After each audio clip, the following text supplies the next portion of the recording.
Así que Dios es inmensamente bueno. Qué hermosa la escuela dominical infantil, cómo ha crecido, herencia de Jehová. Vemos cómo se va multiplicando allí. Y la maestra Jennifer, que tiene ese amor por las almas de esos niños. Así que estamos agradecidos con el Señor, ¿verdad? Cada uno de nosotros en medio de las pruebas, ¿sabe? Cuando entró el año yo le dije a Jocelyn, el Señor me está diciendo que este es un año de mucha oración. Este es un año de mucha oración. La palabra clave para el año 2021 es oración. Y el Señor me mostraba eso, y después de eso comenzaron a llegar las pruebas, y las pruebas, y las pruebas, y ya sé por qué el Señor me dijo que este es un año de oración.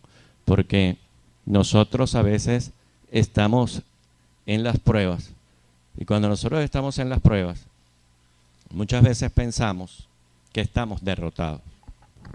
Le damos una mala connotación a las pruebas y tomamos las pruebas como si fuera que nos llegaron porque estamos en pecado o hemos hecho algo malo. O quizás se consiga a alguien, ¿verdad? Como los amigos de Job, que cuando Job estaba en la prueba, llegaron sus amigos y en lugar de darle aliento le dijeron, claro, lo que pasa es que tú eres un carnal, un pecaminoso, quién sabe cuánta cochinada y suciedad habrás hecho, pero Dios puede limpiar tu camino si le pides perdón. Bueno, yo estoy parafraseando, pero fue lo que le dieron a entender. Tú sabes que ellos hablan muy poéticamente y muy bonito, pero si hubiese sido un maracucho, ¿verdad?, que se consigue con su amigo, que tiene la prueba de Job, si esa gente allí reunida hubiesen sido maracuchos, hubiesen sido orientales, bueno, quizás le hubiese dicho, hijo al diablo, tú lo que estás en pecado, ¿verdad? Hubiese dicho algo así. ¿Por qué?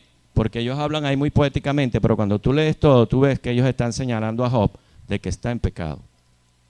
Y Job no había pecado. Sencillamente había llegado a su vida una prueba. Y ellos lo señalaron y lo acusaron. Y a veces, hermanos, hay personas que cuando están pasando por circunstancias difíciles, cuando están pasando por sufrimientos, piensan que Dios le mandó eso porque se lo merecen, porque es un castigo por algún pecado que cometió. Piensan eso.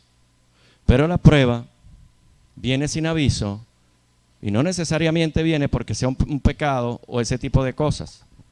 A veces, cuando las personas cometen pecado, lo que viene a la vida de la persona es una disciplina.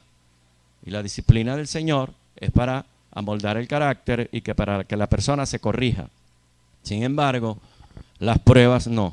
Las pruebas tienen otro significado y lo vamos a ver el día de hoy. Porque si usted es una de las personas que ha pasado por prueba, ¿verdad?, entonces usted es un verdadero creyente.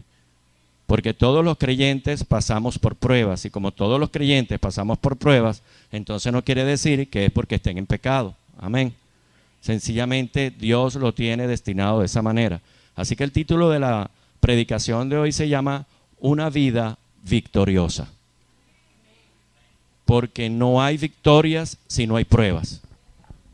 Amén. Si no hay luchas, no hay victorias. Si no hay batallas, no hay victorias que ganar. Así que nosotros sabemos que para tener una vida victoriosa son necesarias las pruebas. Y hoy vamos a ver lo que se debe y lo que no se debe hacer cuando tenemos pruebas.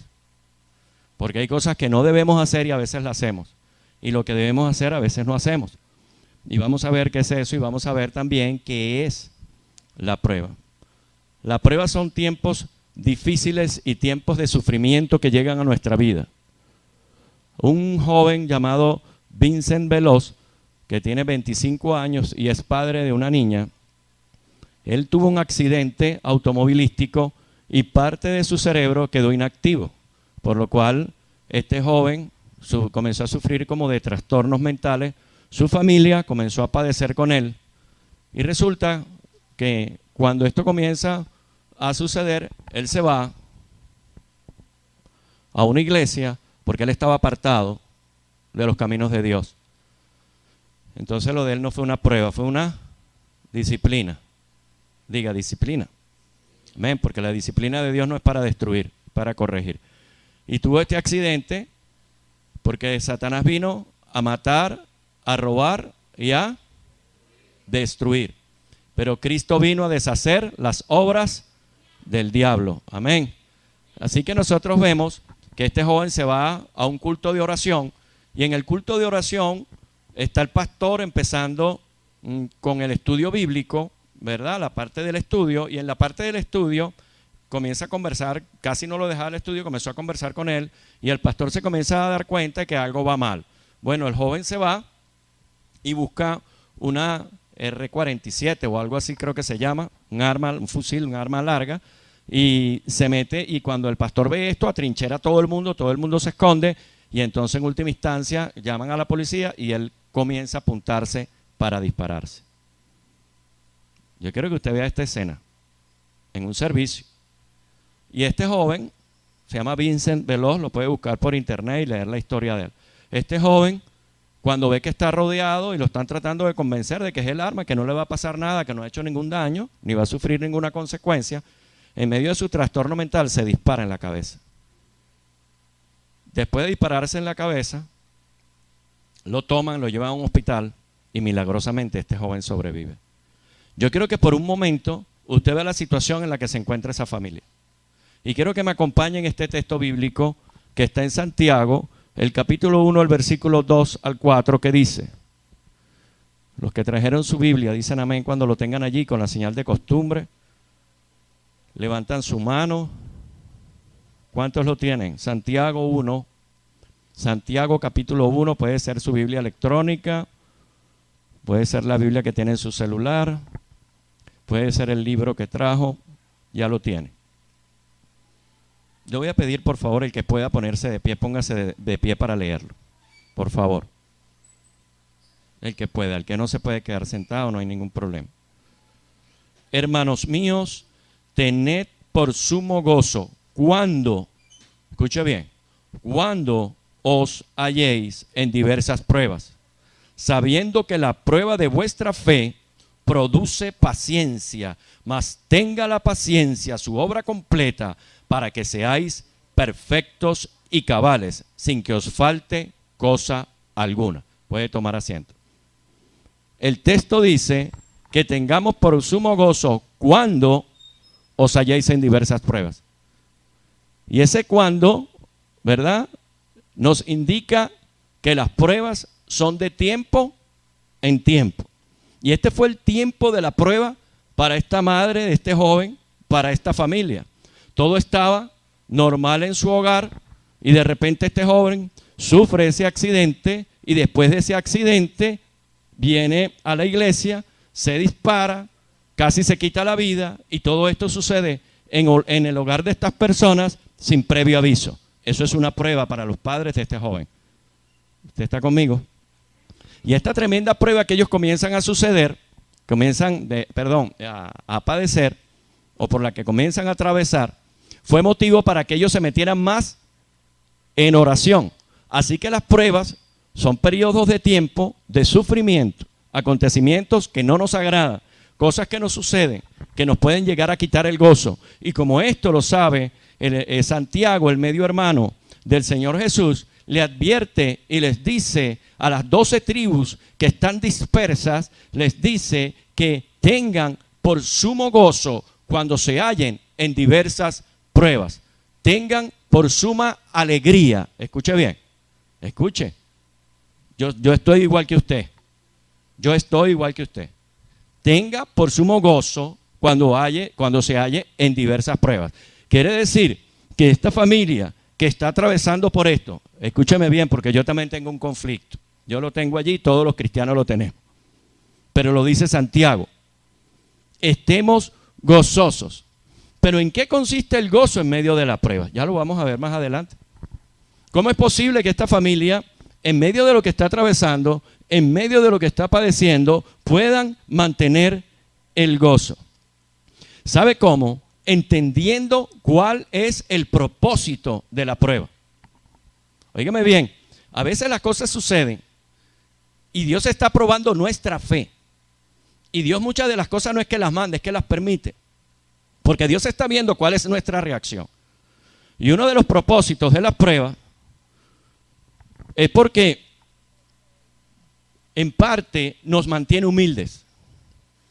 Puede ser que en algún momento, cuando estamos muy cómodos, cuando estamos muy bien, cuando la finanza está fluyendo, quizás pueda suceder que nos sintamos que no necesitamos de Dios. Ya no necesitamos mucho de la oración. Ya no necesitamos mucho de la lectura de la palabra. Ya no necesitamos mucho del servicio. Ya no necesitamos mucho de ir a la iglesia. Porque quizás nos esté yendo tan bien y estamos tan cómodos con lo que tenemos que nos comenzamos a sentir autosuficientes en el sentido de que no necesitamos de Dios. En ese sentido. Porque el ser humano en muchos sentidos es autosuficiente y está bien. Pues debe ser dependiente solo de Dios. Amén. Así que, en ese sentido, cuando Dios ve que sucede esto, nos hace ver que hay cosas que el dinero no puede solucionar. ¿Alguien puede decir amén? Hay cosas que solamente están única y exclusivamente en las manos de Dios. Que hay problemas tan grandes que nos sobrepasan. No tenemos la solución. Eso es una prueba. Y decimos, Dios mío, y es que no solamente esto, sino que cuando se está atravesando por una prueba, porque fíjate, esta familia viene saliendo de una prueba y entra en otra inmediatamente. Es que a veces se está saliendo de una y no se ha terminado de salir de una prueba y ya se está cayendo en la otra prueba. Pero Dios te dice hoy, no temas, pequeño y pequeña mía, porque yo te sostengo de tu mano. Dios no abandona a sus hijos. Las pruebas son necesarias, por dolorosas que sean, son necesarias en nuestra vida. Tienen un gran propósito para cada uno de nosotros. Pues las pruebas nos ayudan en la madurez. Aquí dice, tener por sumo gozo. O sea, que uno de los propósitos de las pruebas es que nosotros en medio de la aflicción, en medio del sufrimiento, podamos alabar, adorar y glorificar el nombre de Dios. Y esto nos va a ayudar, dice, a ser perfectos, o sea, a ser maduros. Escuche bien, para el Señor, un cristiano maduro es un cristiano perfecto. Así lo dice la palabra. Dice, sin que os falte cosa alguna. ¿A quién no le falta nada? A Cristo. Amén. Oiga bien, al único que no le falta nada es a Cristo. Jehová es mi pastor, significa Jesucristo es mi pastor. Él dijo, yo soy el buen pastor, que mi vida doy por las ovejas, ¿lo recuerda?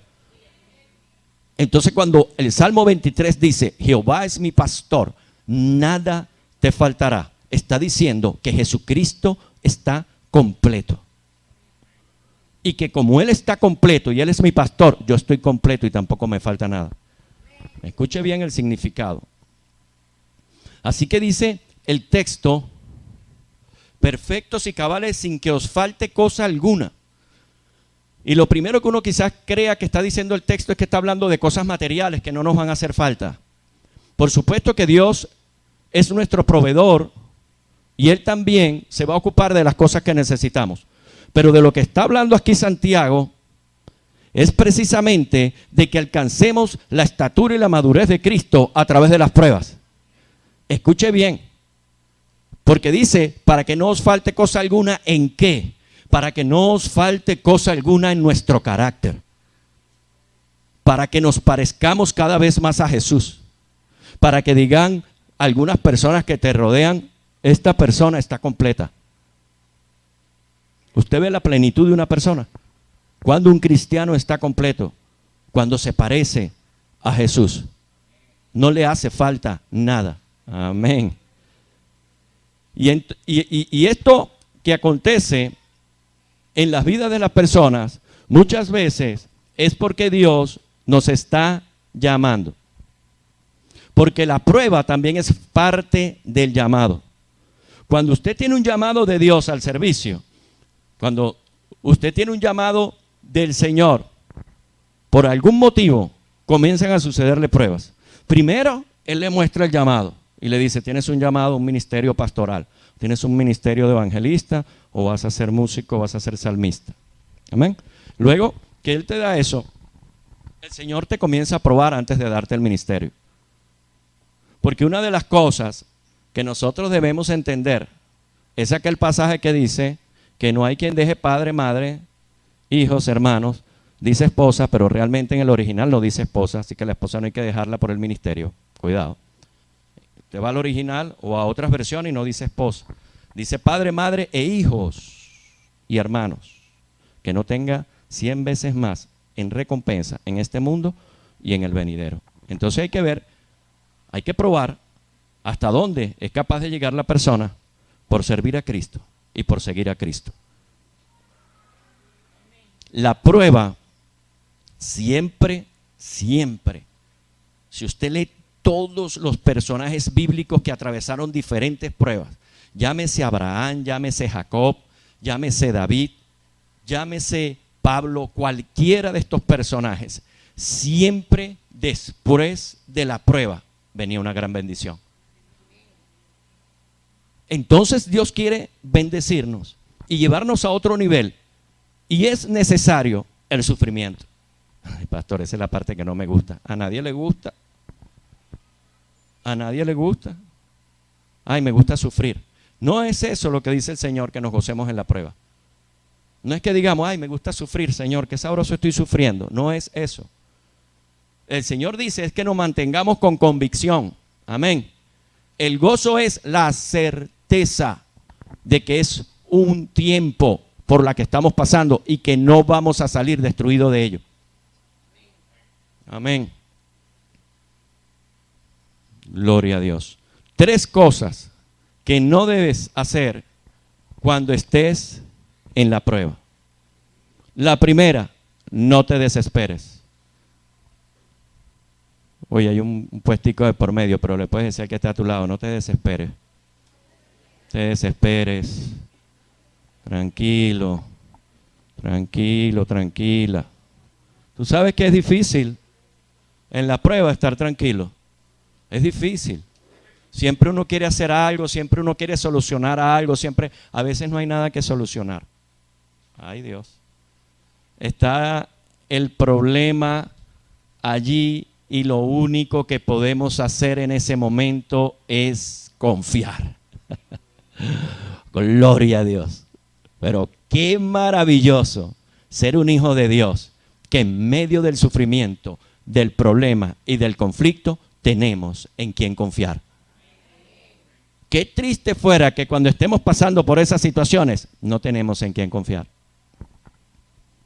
Pero en medio de lo que esté sucediendo en nuestra vida, que nos aflige, que soltamos nuestras lágrimas, que pensamos que no hay remedio, que pensamos que no hay salida, allí está Jesús con nosotros, fortaleciéndonos, animándonos y bendiciéndonos.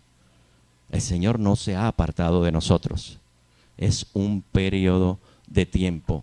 No te desesperes, porque la prueba dice, produce paciencia. Y esa es una palabra que hoy en día, ay papá, ¿ah? Paciencia. Hay gente que es como que muy calmadita y muy suavecita. Yo soy así un poquito acelerado. Yo se lo digo aquí, se lo confío. Yo soy aceleradito. Y hay gente que está suavecita, entonces tú lo ves que va como en cámara lenta. Tú lo ves así. La persona está normal. Yo a veces digo, Señor, ¿seré yo que estoy acelerado? Dios mío, esta persona no se mueve. Santo Padre, ayúdame. Es que yo siento una cosa por dentro porque Dios está trabajándome. Me provoca decirle, muévete. Me provoca, hermano. Pero me contengo y lo miro porque yo no sé si es que soy yo o es que está lento. Entonces yo digo, y si cometo una imprudencia y le meto un grito y le digo que se mueva y resulta que la persona está normal, dirá, estás loco, ¿vale? Tú eres el que estás loco. Yo estoy normal, ¿qué te pasa? Entonces, la paciencia que debemos tenerle a los demás, a la situación y a todo lo que nos está rodeando en ese momento. Y si nosotros somos tipo Charles, si usted está a modo Charles en ese momento que está aceleradito, porque créame que yo me contengo, tengo dominio propio, gracias a Dios, hasta a ese punto, ¿no? Amén. Pero lo siento. La cuestión es que yo lo siento. Usted me ve, yo estoy así. Y usted, ay, qué bello el pastor, qué lindo, ¿verdad? Pero por dentro no estoy así. Qué bello, se ve tan sereno, yo quiero ser como él. Está tan quietecito, calmado, tranquilo, qué apacible. Ay, pastor, aconséjeme. Yo quiero hacer 10 cosas en un minuto. Entonces eso nos pasa a todos. No es que somos fenómenos, es que somos humanos. Y entonces el Señor dice, oye, Charlito, ya va, porque pareces una locomotora, un tren. Ahí te va, ¡pam! Y empieza a pichar la prueba. Y yo quiero que pase la prueba rápido, porque la prueba no me deja seguir con lo que estoy haciendo. Pero no le digo que me quite la prueba, porque dice, no, ahora te la dejo 2 veces por andar pidiendo como no debe. Vamos a darte el doble de tiempo ahora. Era tanto tiempo, multiplícalo por 2. Entonces, nunca, otra cosa que no se debe hacer es pedirle a Dios que le quite la prueba. Hay que pedirle a Dios que nos ayude en medio de la prueba. Amén. Que nos dé la sabiduría, la inteligencia, que nos ayude, que nos ayude a tener paciencia. No le diga, dame paciencia porque le vienen más pruebas. Ayúdame, Señor, a tener paciencia, a no desesperarme. Yo veo la historia de Abraham, ¿verdad? Y en la historia de Abraham, algo que me llama mucho la atención es que verdaderamente Abraham había esperado muchos años a una promesa que el Señor le había hecho. El Señor le había dicho a él y a Sara que iban a tener un hijo y que Abraham sería padre de multitudes. Pero Abraham ya estaba casi viejo. Y cuando él está anciano, su mujer Agar se desespera. Y cuando nosotros nos desesperamos, echamos a perder el entorno. Porque la desesperación trae locuras. Y nosotros debemos tener cuidado de no caer en cometer locuras. Y Sara dijo, pues, si Dios dijo que vamos a tener hijos, pues llégate a Agar, ten relaciones sexuales con ella para que tenga un hijo, y esos serán nuestros hijos. Los hijos que tenga la sirvienta, porque se acostumbraba que si el esposo se llegaba a la sirvienta de la mujer y ella paría en las piernas de la ama de la sirvienta, ese niño era de su ama, como si fuera su hijo. ¿Usted copia esto? Entonces ella dice, bueno, hay una promesa de Dios, no se ha cumplido, el tiempo pasa, mírame el cuerpo, ya ni menstruación a lo mejor tenía la mujer. Y dice, llégate a la sirvienta. La sirvienta viene, tiene una hija, se llama Agar, un hijo, perdón, se llama Ismael, y cuando tiene un hijo, comienzan los conflictos. Entonces, la esclava comienza a ver con desprecio a Sara no le gusta, y se llega donde el esposo y le dice, ya estás viendo lo que pasó, ¿no? Por culpa tuya, como siempre. Ay, papá. En serio, lea la historia. Dice que es culpa de él. Ella le dice, eso es culpa tuya. Por supuesto, es que aquí no hay hermanas así. Yo estoy hablando de la historia.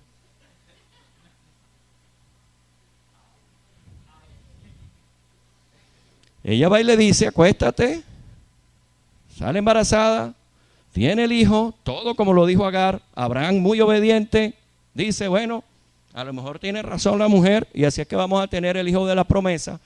Tienen el hijo y comienzan los problemas y los conflictos en el hogar. ¿Por qué se desesperó Sara?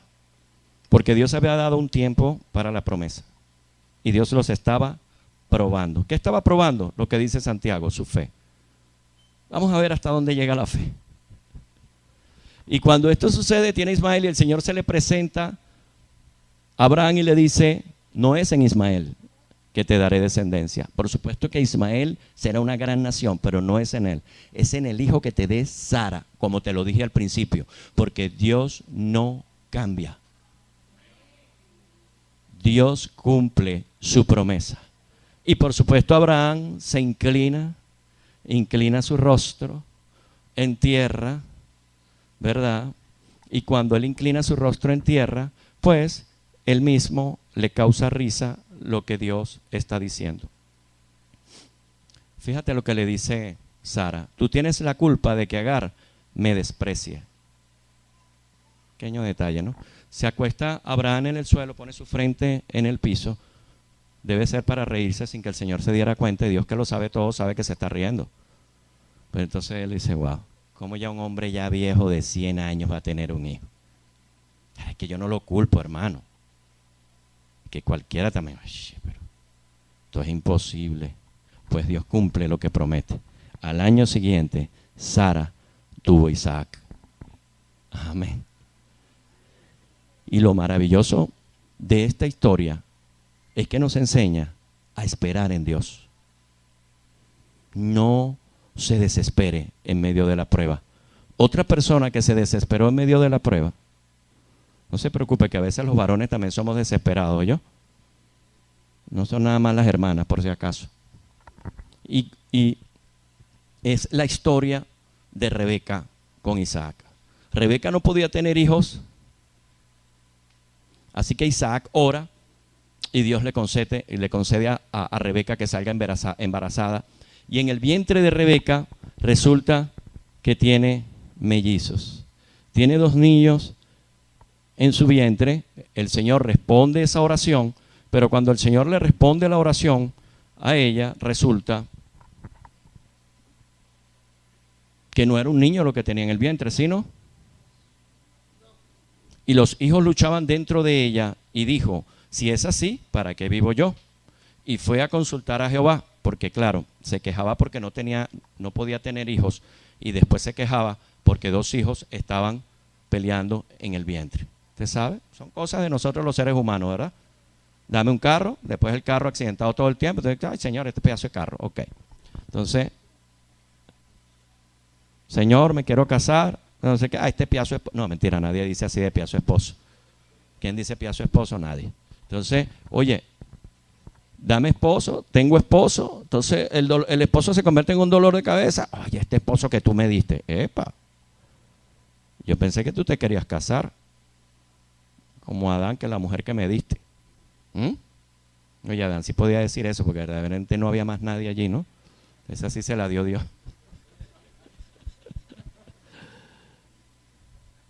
Y empieza Rebeca, entonces, oye, se queja porque tiene mellizo y va delante del Señor. Déjame orar a ver qué es lo que está pasando aquí.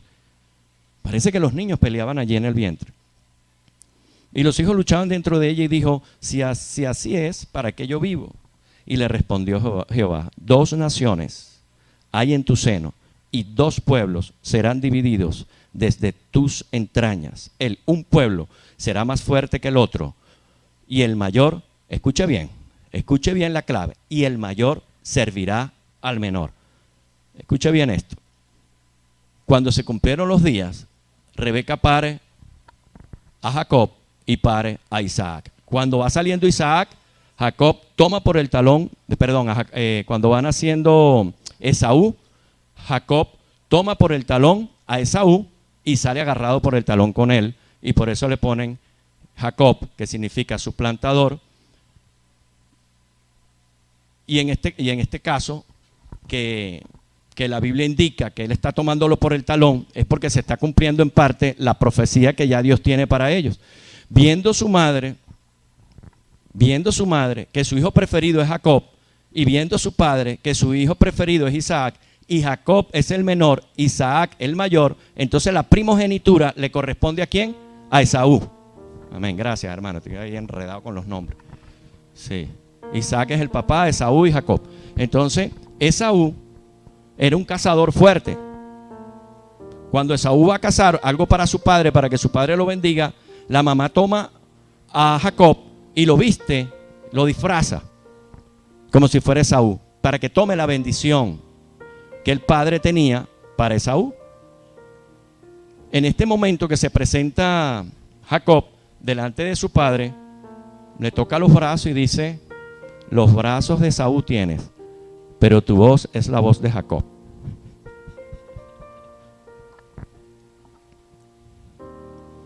Es mejor ser uno mismo. Eso fue idea de su mamá. Amén. Y a veces los padres, hermanos, enseñan a sus hijos a mentir, a hacer cosas que no se deben hacer, porque lo que estaba sucediendo allí Dios no se lo indicó que lo hiciera. Fue algo que nació en el corazón de cada quien. Y bendice Isaac a Jacob y toma la bendición de la primogenitura de Esaú Y en ese momento, Esaú se entera y lo sentencia de muerte. Y la mamá le dice, vete, porque este no va a descansar hasta darte muerte. Ahora escuche bien. Jacob pasó por muchísimas cosas, hermano, terribles. Cuando iba a tomar a Raquel como esposa, le dieron a Lea por 7 años de trabajo. Y tuvo que trabajar después 7 años más por Raquel. Eso le pasó a Jacob. Jacob sufrió la persecución de Esaú, las tracalerías de su tío, Labán. Y cuando él pasa por todas estas situaciones, ¿verdad?, y acontecimientos en su vida, sucede que la palabra de Dios se cumple en él. Pero escuche bien, ¿qué necesidad había de eso? Si ya Dios había determinado que el mayor serviría al menor. ¿Usted está conmigo? Se lo dijo cuando estaba embarazada. A Rebeca le dijo, el mayor servirá al menor. Si yo llevo esa palabra en mi mente, no debo desesperarme. No debo hacer nada de esas cosas, porque yo sé que Esaú servirá a Jacob. Alguien diga amén. Y muchas veces Dios nos da una palabra, y si nosotros nos desesperamos, olvidamos la palabra que Dios nos dio. Y en la desesperación hacemos cosas y podemos agarrar a nuestros familiares, inducirlos también a que hagan cosas que no están dentro del plan de Dios. Amén. Solamente que Dios las toma para bien. Dice que la prueba produce paciencia. Así que no perdamos la paciencia, que a su tiempo veremos las promesas de Dios cumplidas. Dios ha dado promesas a la iglesia. Dios le ha prometido ministerio. Dios le ha dado promesas que quizás hasta hoy usted no las ha visto. Pero sepa algo, cuando usted esté a punto de desmayar, de dejarlo todo, de decir hasta aquí, esto ya de aquí no pasa, entonces es porque su bendición y el final de su prueba está cerca. No desmaye, no desmaye, no desmaye. Usted verá la bendición de Dios. Créale a Dios, manténgase firme, no se desespere. Cuidado, que el que se desespera comete locuras. El que se desespera quiere lo fácil. Me quiero divorciar, lo quiero votar a esta, quieren votar a todo el mundo de su lado, no quieren a nadie, no quieren el problema, no quieren verlo. Están cansados. Amén. Pero no tampoco debemos confundir lo que son las pruebas con la tentación. La tentación viene del diablo. Las pruebas vienen de parte de Dios. Dice la palabra del Señor que Dios no tienta a nadie, ni Él tampoco puede ser tentado. Amén. Ahora, aclarando eso, sabemos que cuando la tentación viene a nuestra vida, nosotros debemos comprender que en el momento que llega la tentación, también Dios está viendo cómo vamos a proceder. Dios lo está viendo. No quiere decir que del todo Dios no está observándonos. Dios nos está observando, pero quien está poniendo la tentación es el diablo, no Dios. Así que cuando se presente una tentación, usted sepa que eso no viene de parte de Dios, porque las tentaciones son para destruir al cristiano, mientras que las pruebas son para su crecimiento espiritual. El Salmo 37, 24, déjame ubicarlo por aquí. Dice, cuando el hombre cayere, no quedará postrado, porque Jehová sostiene su mano. Muchas veces cuando las personas son tentadas, caen. Pero dice la palabra del Señor, oye bien, si tú has caído en algún pecado, si tú te sientes caído porque pecaste, recuerda algo, levántate, porque el Señor te está sosteniendo de su mano. El Señor no te ha soltado, el Señor está así. El Señor dice la palabra que Él es fiel y justo, y Él te está sosteniendo. Levántate. Cuando la persona cae en pecado, debe salir y dejar su pecado. ¿Alguien puede decir amén? Pues el Señor te sostiene. Y quizás cuando la persona cae, van a ver quienes se alegren.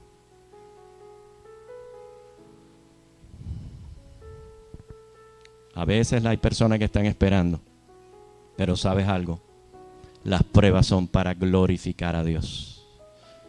Y muchos van a decir, el Dios de esta mujer y de este hombre es poderoso para librarlo. Amén. Porque vamos a ver la mano poderosa de Dios en medio de cualquiera de los asuntos en que estén sus hijos. Las tentaciones que son para destruirle, en todo caso, también son para superarlas. Nosotros tenemos dominio propio y el Espíritu Santo de Dios para decirle no a las tentaciones. Mientras que la prueba te levanta, la tentación te derriba si te dejas. Debemos estar atentos porque la prueba te levanta. En el momento que tú te sientes derrotado, te sientes decaído, dices, wow, mira la finanza, porque todo el mundo tiene altos y tiene bajos. Y a veces la finanza está, wow, mira cómo fluye, y otras veces no hay nada. Ahora, cuando la finanza fluye, debemos administrarnos bien. Amén. Amén. Administrese bien. Administrese bien. Cuando esté fluyendo la finanza, aparte siempre algo por allí, ¿verdad? Para que cuando lleguen las vacas flacas, porque el tiempo de las vacas gordas no es para siempre, es una temporada. Entonces, cuando las vaquitas gordas, guardo algo por ahí. Cuando llegue el tiempo de las vacas flacas, ya yo tengo algo ahorrado. Amén. Hay que administrarse. Yo siempre le digo a mis hijos, administrate. ¿Qué se necesita para superar las pruebas? Primero, fe. ¿Por qué? Porque lo que se está probando es la fe. Lo que se está probando es la fe. Y la fe es creerle a Dios. Cuando Dios habla con Abraham, Abraham le cree a Dios. Sara le cree a Dios. Cuando pasa el tiempo, ellos comienzan a dudar. Pero sin embargo, Abraham es declarado por la Biblia el padre de la fe. Escuche bien. Porque él se mantuvo, a pesar de todo lo que hizo, se mantuvo en esperanza, contra esperanza, en lo que Dios le había prometido. Porque por el camino, quizás nosotros hagamos cosas que Dios no nos está mandando a hacer porque caemos en desesperación. Pero eso no significa que nosotros no tengamos fe, sino que ha sido un momento en el que desmayamos o pensamos o dudamos momentáneamente y podemos tomar un rumbo equivocado, una calle, un desvío. Pero luego que comenzamos a comprender nuevamente el plan de Dios, que Dios viene y habla a nuestra vida, porque Dios nos recuerda y habla a nuestra vida y dice, tengo planes contigo, te voy a sostener. Cuando Dios dice te voy a sostener y tú estás en medio de la prueba, es para que recuerdes que el que está contigo es más poderoso y más grande que la prueba. Si Él dice te voy a sostener, Él te sostendrá. Él no te va a dejar caer. Él no va a permitir que la prueba te destruya. Cuando estés en medio de la prueba, di, eso no es para muerte, eso es para vida. Diga amén. Porque Él no te va a destruir. Él no te va a destruir. Esta mañana estaba yo ya alistándome para venir a la iglesia. Nosotros tenemos una temporada de prueba también. Hemos entrado en la temporada de la prueba. Por eso le digo, allá por sumo gozo cuando os halléis en diversas pruebas. Entonces yo digo, Señor, quiero comprender mejor, porque yo tengo gozo, pero ¿qué significa realmente? ¿Qué es lo que tú quieres?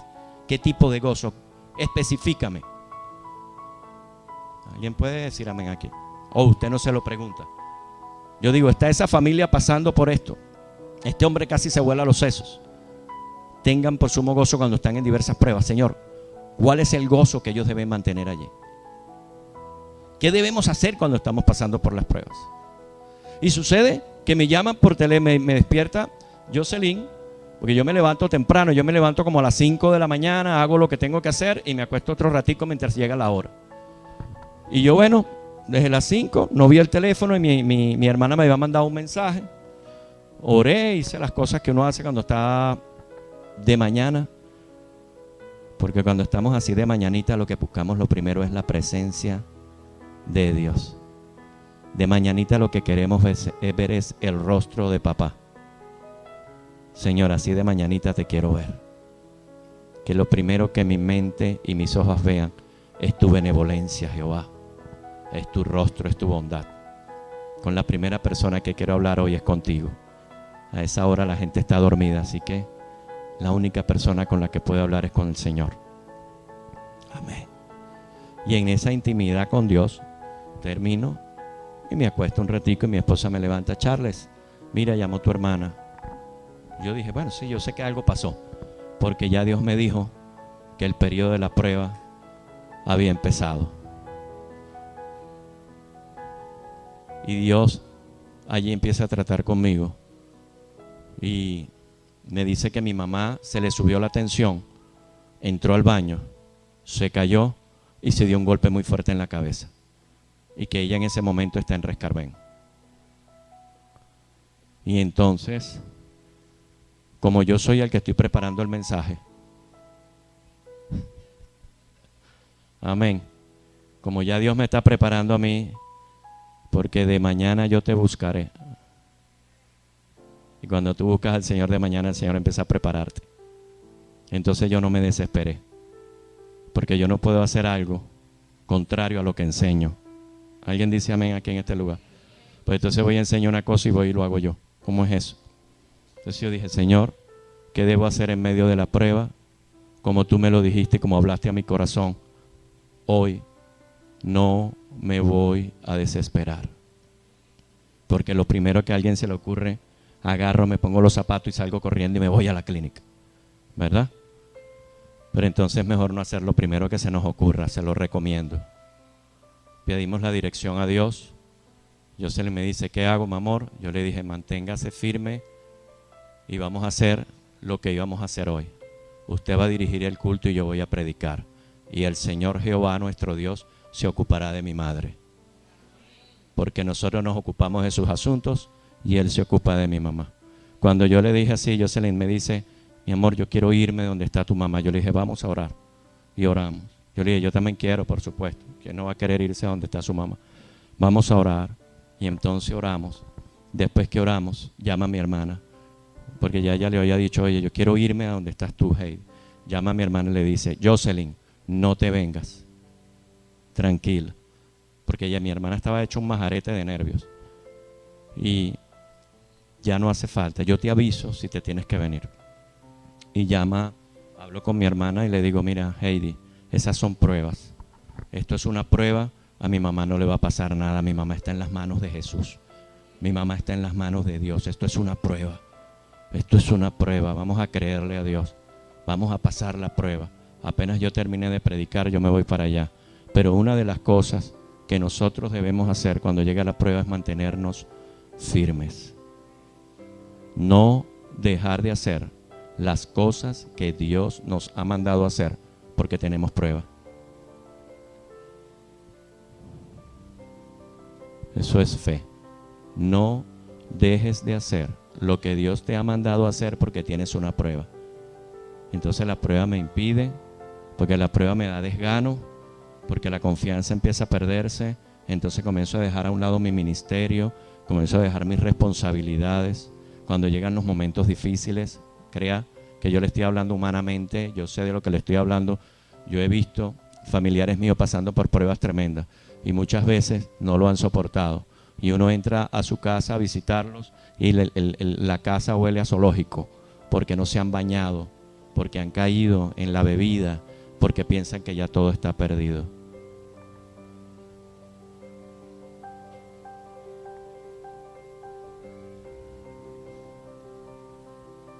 Y una de las cosas que nosotros debemos hacer es mantener la fe.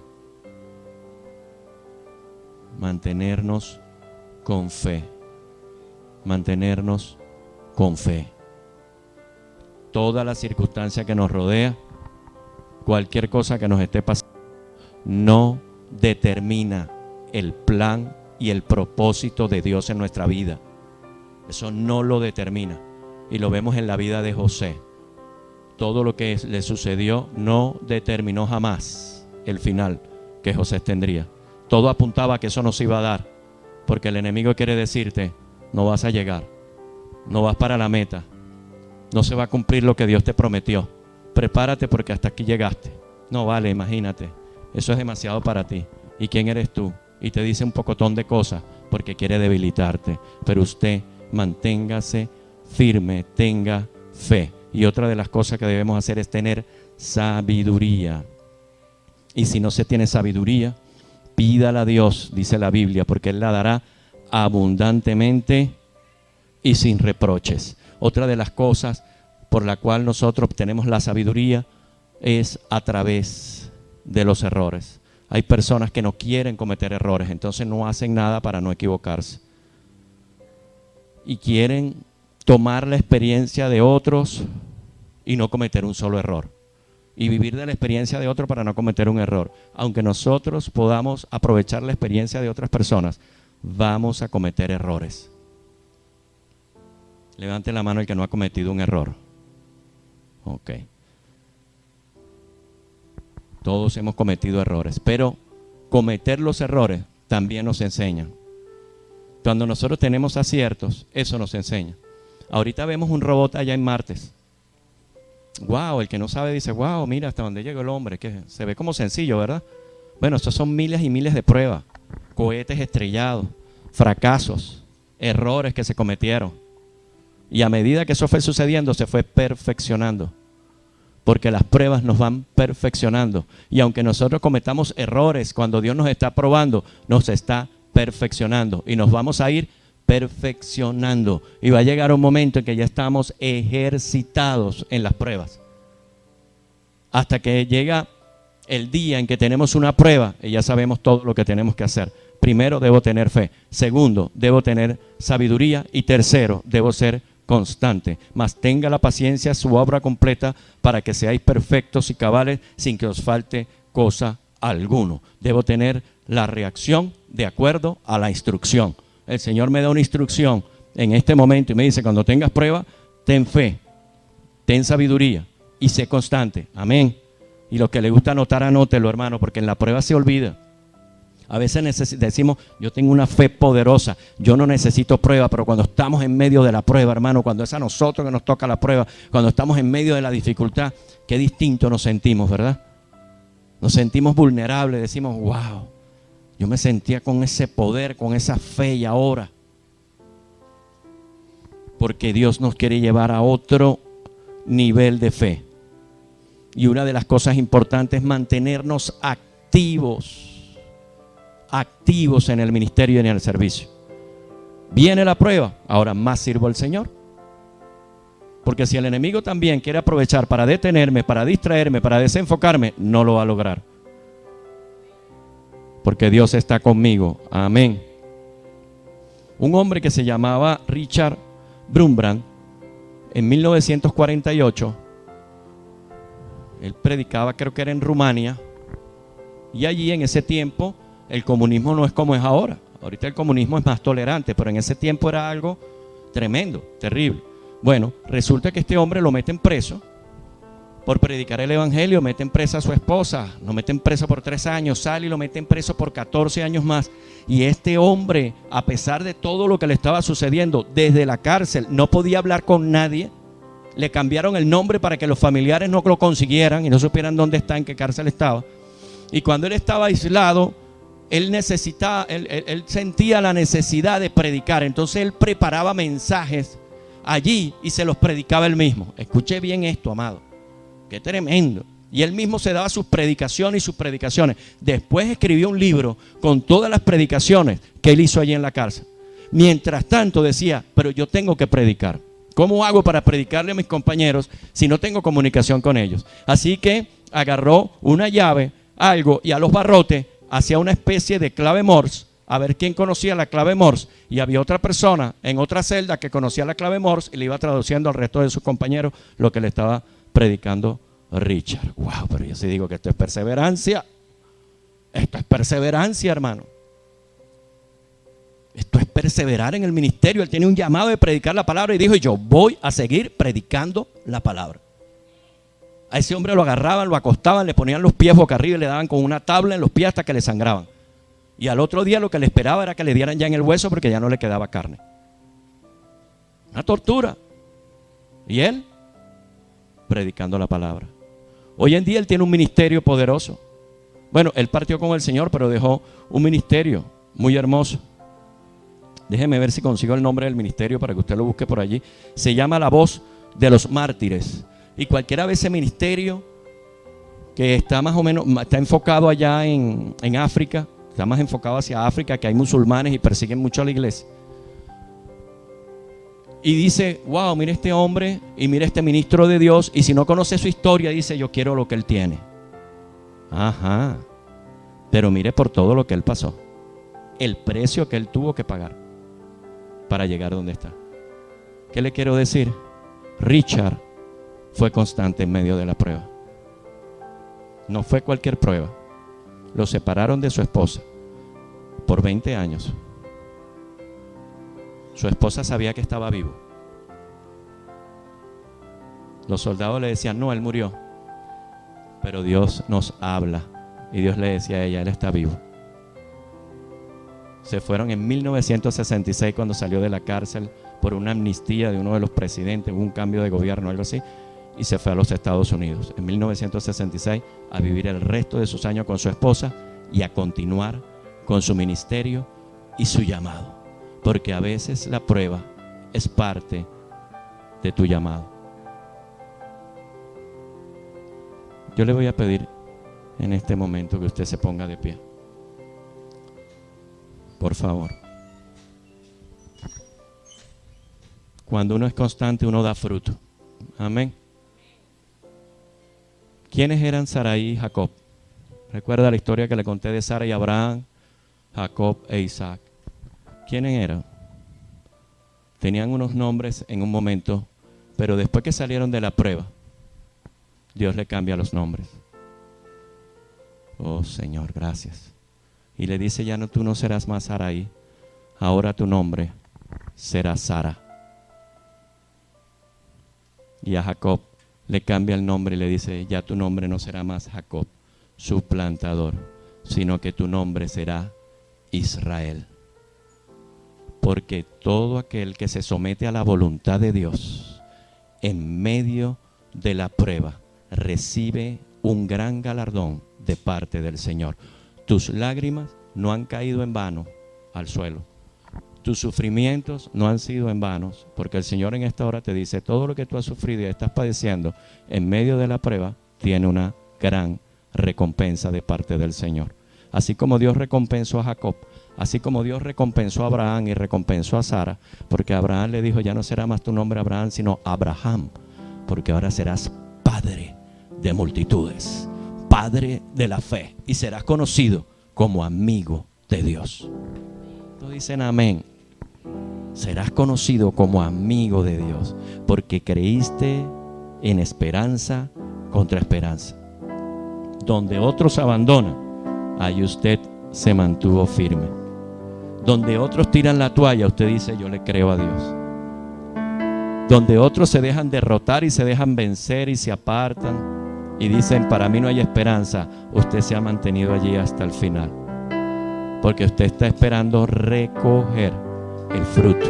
Usted está esperando ver el galardón de Dios, la victoria de esa prueba por la que está atravesando. Usted está esperando la victoria en su vida, porque Dios nos llamó a tener vidas victoriosas.